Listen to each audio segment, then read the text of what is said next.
Keep for yourself, my man, you'll never be what is in your heart.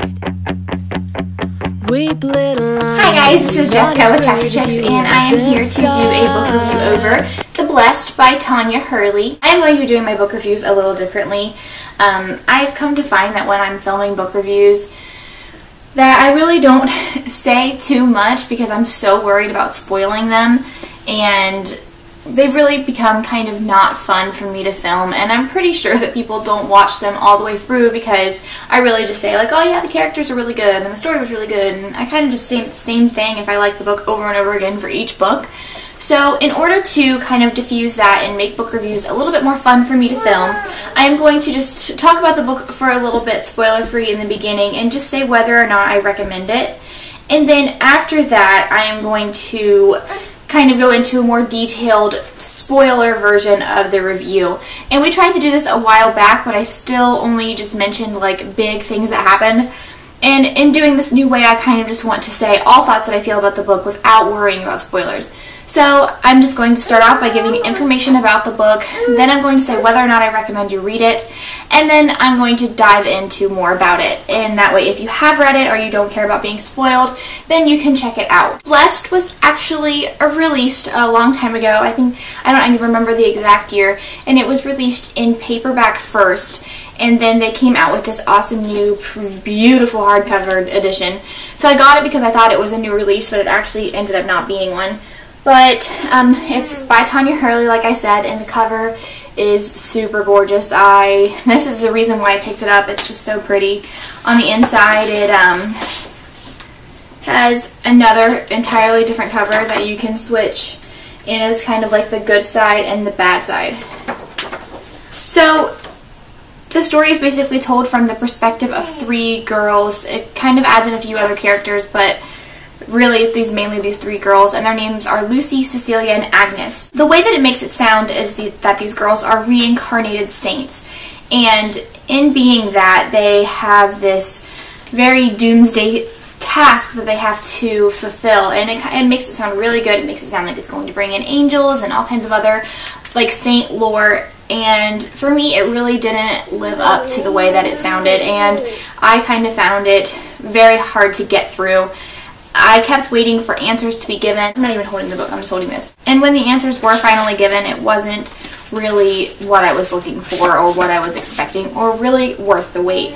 So if I'm going to say that this book, it was okay, it was told well, but what was being told wasn't interesting enough for me. So if I had to either say read it or don't read it, I would say don't read this book. If you're one of those people who realize you can only read so many books in your life and want to save those valuable reads for books that are really, really good, then I would recommend not reading it. But if you are someone who just wants to taste everything, this book is very different, and it does deal with something different other than vampires and werewolves and angels and things like that. So if you might want to try it out, maybe check it out and see if it's for you, but do not be fooled by the synopsis. It wasn't as good as it makes it sound. Now I'm going to kind of get more in detail, so if you are a very, very you don't like spoilers at all. I hate spoilers. Even names are spoilers to me. So if you're someone who doesn't like seeing those, then do not continue watching. But if you are someone who doesn't mind spoilers or who have already read this book, you can continue watching and not worry. So I just want to start off by saying that when I started reading this, I thought that it was really pretty. It has all these little, it's like Lucy's lament and Agnes's something or another. But I thought the characters were very fake. I felt like she was forcing the characters to be these sins to represent the saints that they represent. And the only character I found interesting was Sebastian, and really he was also just kind of like shallowly developed. I really hated Lucy. I thought she was really stupid and annoying, and I understand that she was trying to portray that. And I know that there are girls who are in her situation where they just have to be socialites, but I felt like it was so forced, it was so unrealistic. I didn't find her interesting at all, and I didn't find her character developed well. And the same with Cecilia. I felt Cecilia was very fake. I felt that her love for music wasn't real, and I just felt like I said, it was all forced. The only character I found interesting at all, besides Sebastian, like I said, was Agnes. I thought she was the best of the 3 girls, but really, she was just kind of pathetic, and that sounds really mean, and I know that there are girls that do feel like committing suicide, and it's a very serious issue, but I felt like Agnes did not do those girls justification. I felt like it never really gave enough information about what was going on inside of Agnes to make her feel that way, and I felt like she didn't do this serious issue justice, and it was kind of insulting to me, but other than that, I really liked her character, and I thought that if she had been developed better, she was definitely going to be my favorite character. Then the girls go to this church.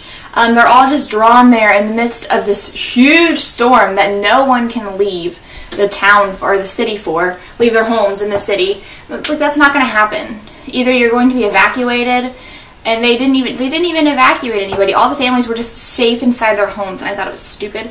That was why they were stuck at the church and no one could save them, no one could look for them. I thought it was just forced. And then they're at the church and they're just leading up to all these really interesting questions, and then they go down into this dark room, the basement, that she can't get into until she's ready, and you're so eager to figure out what's going on, and then just this embarrassing scene happens. I just thought it was horrible. I laughed, and it's supposed to be this serious issue where they're getting possessed and all this crazy stuff happens, and it was just so horrible. And at that point, I lost respect for the book. I realized that this wasn't what I was looking for, and I found it very hard to read. And after that, I really couldn't take any of it seriously. The development with the doctor, it set up such a good story. With the doctor being the evil guy and the saints need to save the world, and Sebastian's all bad butt and stuff, and I didn't feel it. I didn't feel what this book was trying to give me, and I hated it. I found it a bore to get through. I definitely, like I said, I don't recommend reading it. If you watched this far and haven't read it, it's just fake, it's forced, and I don't like it. And I hate there was something about it that made me like it a little bit. I think it was the promise of such an interesting story, because like I said, it does set up something that could be wonderful, but I just have no faith in the series anymore. So I don't know if I plan on picking up the second book or not. I might, just to see if it gets any better, because my only hope for it is that it's just a really bad setup book. And I also felt that Vampire Academy was set up very poorly. The first book was really boring. I didn't dislike it as much as I disliked this one. But then it ended up being an amazing series, so I might still give the series a chance, but I would not spend $20 on this book again. So, yeah.